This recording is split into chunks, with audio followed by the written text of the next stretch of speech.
Thank you everyone for joining us for this webinar on the topic Economic Life After COVID-19.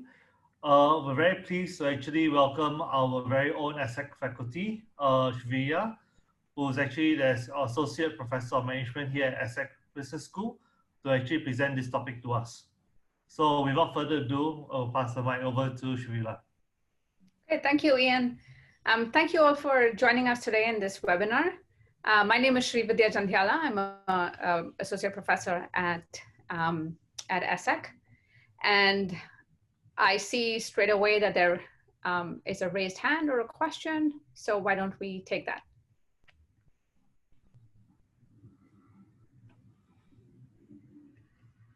Was there a question?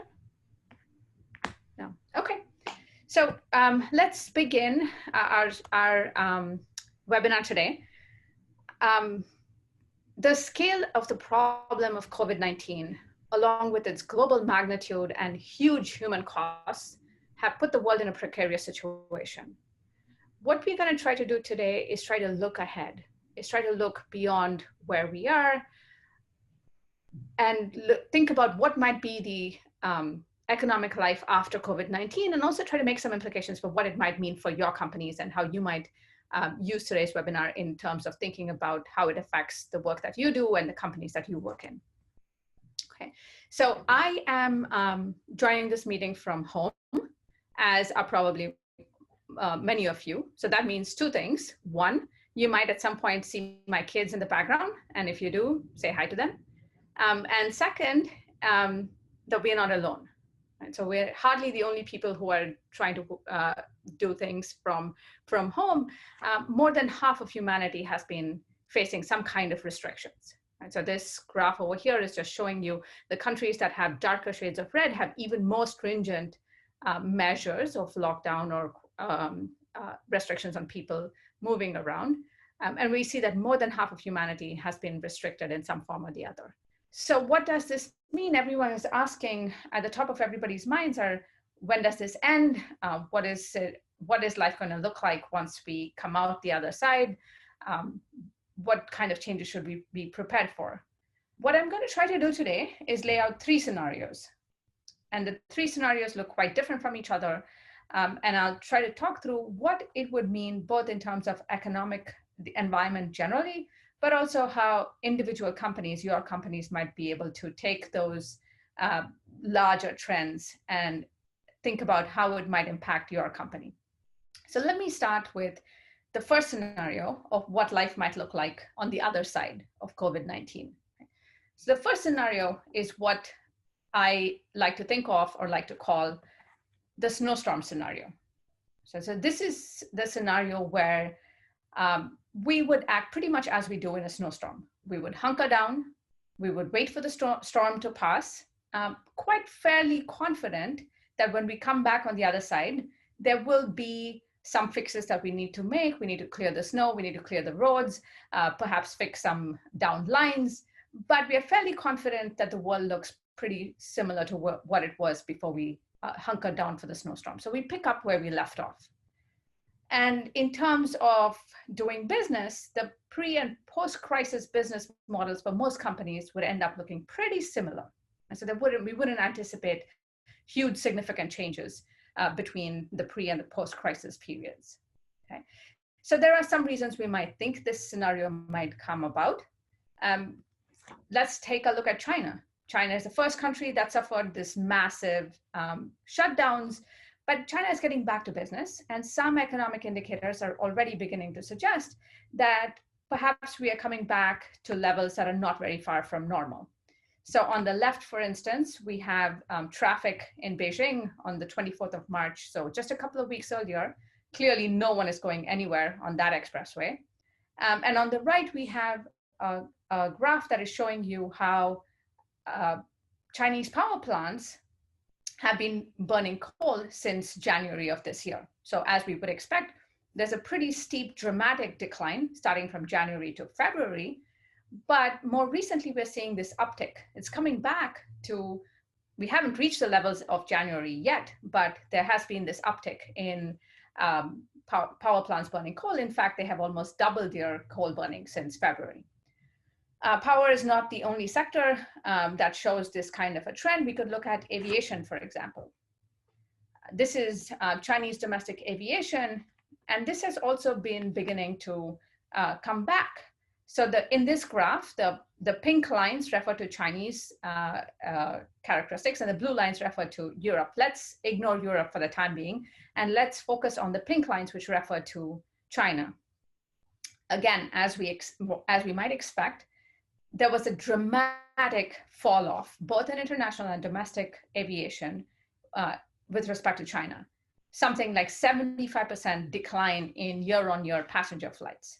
But more recently, we're actually seeing a uptake again, pretty similar to the coal chart that I showed you earlier. And so domestic flights, international flights haven't recovered yet, but at least in the domestic flights, we're seeing this pickup again in terms of domestic aviation in China.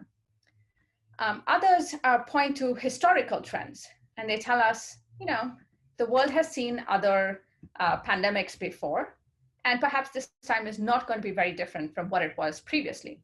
So for example, over here, I have pulled out the charts of 4 different pandemics from the last 100 years. And in each case, the top panel refers to real GDP that is in the black lines, and the bottom panel refers to real GDP growth that is in the pink lines. And the shaded gray areas refer to the time period where the pandemic was in effect. Okay. And again, over here, in every instance, especially in real GDP growth, you see this dramatic V-shape. And so prior pandemics were all V-shaped recoveries where the economy might have bounced back pretty quickly after the pandemic caused a decline. So all this suggests that perhaps we can, in the snowstorm scenario, it is going to be painful to be hunkered down as we are today, but we can pick up where we left off. So what does this mean for most companies? For most companies, I think it's helpful to think about it along 4 different dimensions. And what I've highlighted over here refer to the revenues, companies' revenues, the value creation, their competitors, and the regulation that they face. And as far as this scenario is concerned, we might anticipate that the pre and the post-crisis business models look pretty similar. Right? So we come out the other side and we pick up where we left off, whether it's respect to who your customers are, who your clients are, how you create value, who your competitors are, or to what extent government's intervention or regulation mattered for your business. If it was high before, it's likely to be high after. If it was low before, it's likely to be low after. Okay? So this is scenario 1, the snowstorm scenario.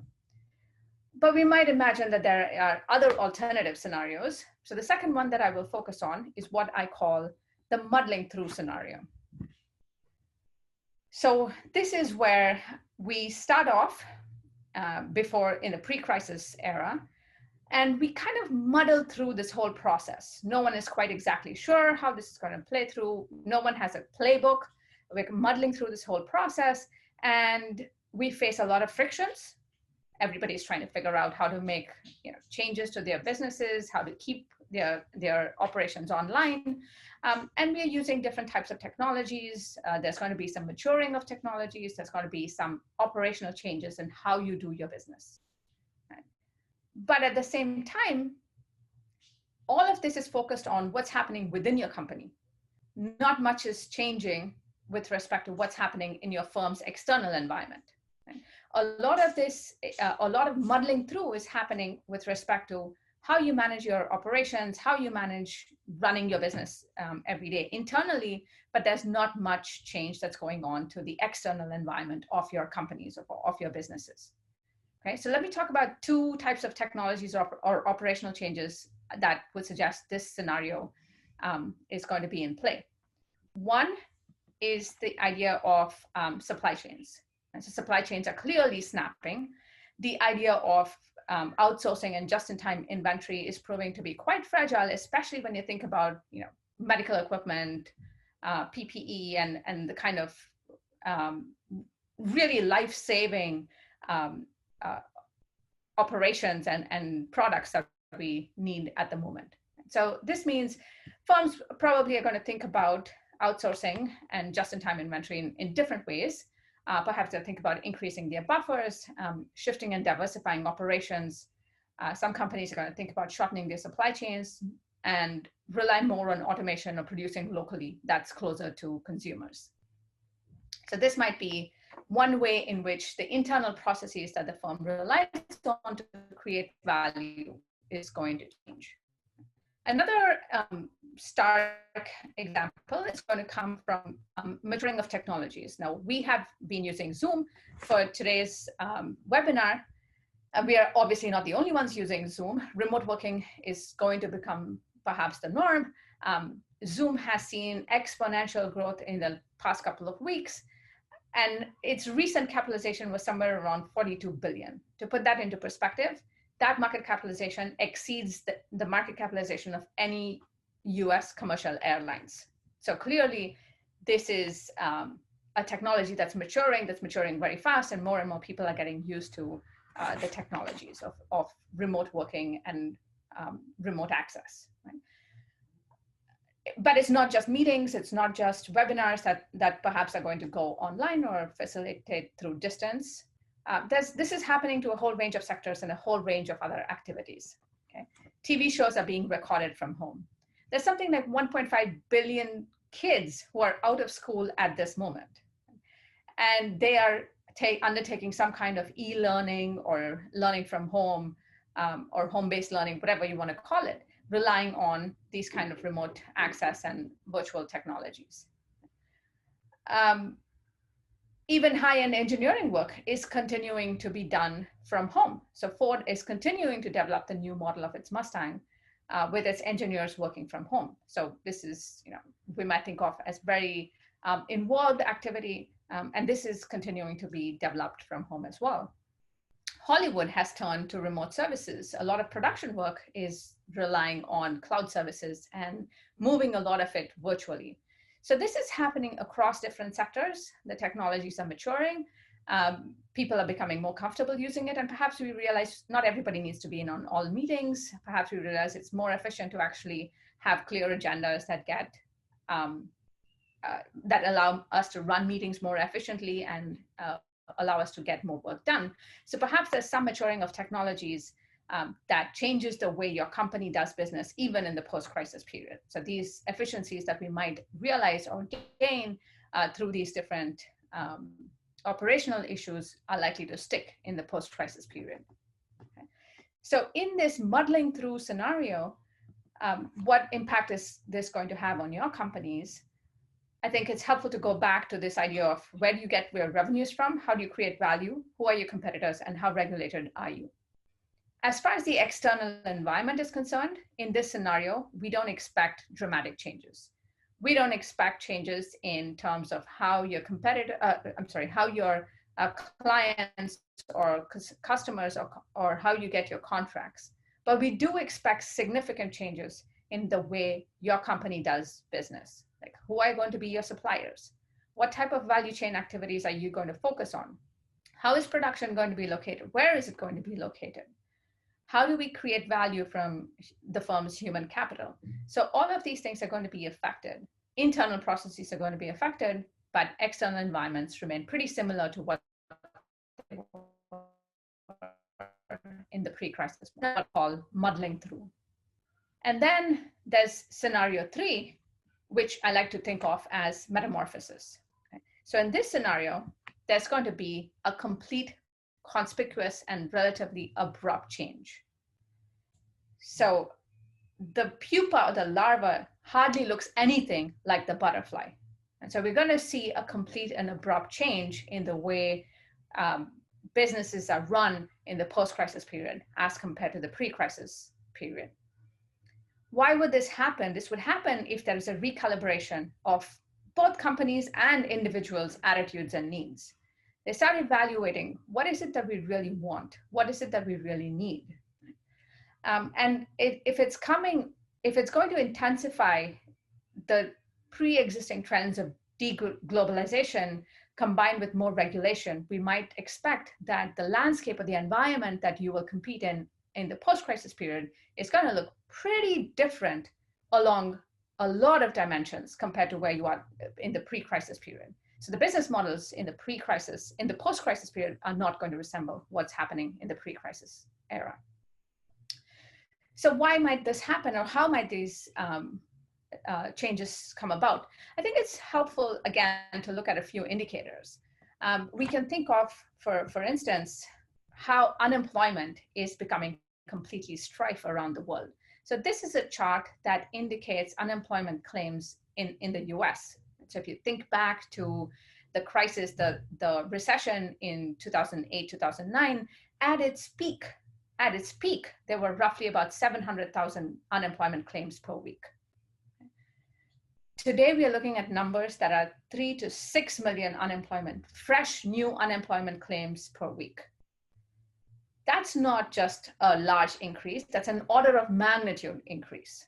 So that's an order of magnitude change from what was in the pre-crisis era. This is obviously not just in the United States. There are similar trends. If you look at the data, there are similar trends across Europe, across Spain, Italy, France, but also in the developing world. We've seen a huge uptick in unemployment claims in India, for example. And it's especially critical where in developing countries, we're facing these challenges of lockdowns and unemployment, but also looking towards the state to provide more guidance. And that guidance may not always be forthcoming. So that help or that handouts or that assistance may not always be forthcoming, and it's quite distributed around the world. So the chart over here that I pulled out from The Economist actually highlights this point very nicely, I think. So the more strict the regulations or the requirements that, or the restrictions that governments place on people, the higher the country is on this chart. So for example, Argentina has way higher restrictions or stringent restrictions than China. So France has way higher restrictions than Japan. And so that's what the vertical height would suggest. And on the horizontal axis, we have the fiscal stimulus that has been pumped into the economy as percentage of GDP. Okay, and India is the obvious exception over here in terms of having the highest or the most stringent regulations, but also spends less than 1% of GDP in terms of the fiscal stimulus that they have pumped into the economy. So this is going to have huge implications. So combine that with the unemployment that statistics or numbers that we just talked about, and this is going to have a huge implication for how society changes in the post-crisis period. Add to that the fact that there are over 3 billion people who currently live in countries where borders are closed to non-citizens or non-residents. This means that there is increasing border restrictions. The idea of people moving freely across countries is currently being restricted. Right? So with several good reasons, but at the moment we have, again, almost 3 billion people who live in countries that have restrictions on movement of people across borders. This is important, not just simply in the idea of restricting people moving across countries, but also think about what this might do to the global food trade. Think about what this might do, how labor restrictions might create a global food crisis. The UN has recently said that there's a very high risk that we might end up with a global food crisis. The Economist has asked, when borders close, who's going to actually pick the crops? A lot of countries actually rely on human capital from other countries to get the harvest out of the ground, to get it into the supply chains. And if we close borders, what's going to happen to the crops that are in the fields ready to be harvested? Farmers in India have been asked to delay their wheat harvest because the country is currently in a 3-week lockdown. And if we think ahead about what's going to happen, what's next, what's going to happen to the next sowing season, what kind of implications does this have for the future? It's going to be pretty significant. On top of that, we are seeing that there's much greater surveillance and governments are claiming more emergency powers. And I think the crucial question to ask is, when and how will these emergency powers be rolled back? That's not entirely clear. And at this moment, most most companies, most businesses, most economies are making speculations about what this means for the future in terms of government oversight, government control, and how their businesses might change. And this is not happening in some kind of vacuum. This is happening on the back of pre-existing tariff increases, trade wars, declining trade. 2019 was already the lowest growth in terms of international trade for in the last 2 decades. Over the last 25 years, we have had stalled multilateral trade negotiations. There's already a pre-existing trend of automation, artificial intelligence, additive printing, and rising populism. So you combine what's happening in the crisis period with the pre-existing trends, and we might end up in a place that looks quite different. The external environment could end up, so this could be, in some sense, the figurative last straw that broke the camel's back in terms of how the environment itself might change going forward. And epidemics have been shown to alter long-term consumption and spending attitudes. There's been a lot of research that has looked at this, and what they have found is that the experience of economic fluctuations shapes willingness to take risks, and these effects are long-lasting. This is true for people who become more risk-averse, but it's also true that companies get imprinted based on their experiences. So how does all this translate into your companies? How might individual companies or firms be affected by the big changes in the environment, but as well as the internal processes? In this metamorphosis scenario, we might expect or anticipate that along every one of these dimensions, whether it's about revenues, whether it's about value creation, whether it's about competition or government regulation, we might expect that the business models have to look quite different in the post-crisis period, and they would have little resemblance to what the business model might have looked like in the pre-crisis period. Okay, so that's a quick summary of the 3 scenarios in terms of where we might end up in the future. Now you might ask, well, which scenario is it going to be? So which scenario are we going to actually end up with? And I think while it's useful to think about that question, perhaps more important is what we might do about these 3 scenarios. And I would say, while we are hoping for 1, we should be planning for 3. Right? And in terms of what this actually translates into, this means that at this point in time, your companies probably should be thinking about possible future scenarios. You should be gaming out what the scenarios mean for your company. How does each scenario play out for your firm? So you understand your biggest clients' business models, you understand where their pressures are, think about what the efficiencies you might be able to generate in value creation, keep an eye out for competitors, think about what their pressures are, and examine both defensive and offensive political strategies, both keeping abreast of the constantly changing government regulations and requirements, but also thinking about how you might get ahead of some of these. Ultimately, I think what's critical is watch out for these early indicators, the first signs that might differentiate between the 3 scenarios that I laid out. I provided some indicators that are quite general, but I'm happy to work more closely if you're interested in working through these scenarios in the context of your firm and how this might impact the business models that individual companies have. I'm happy to talk more about that as well.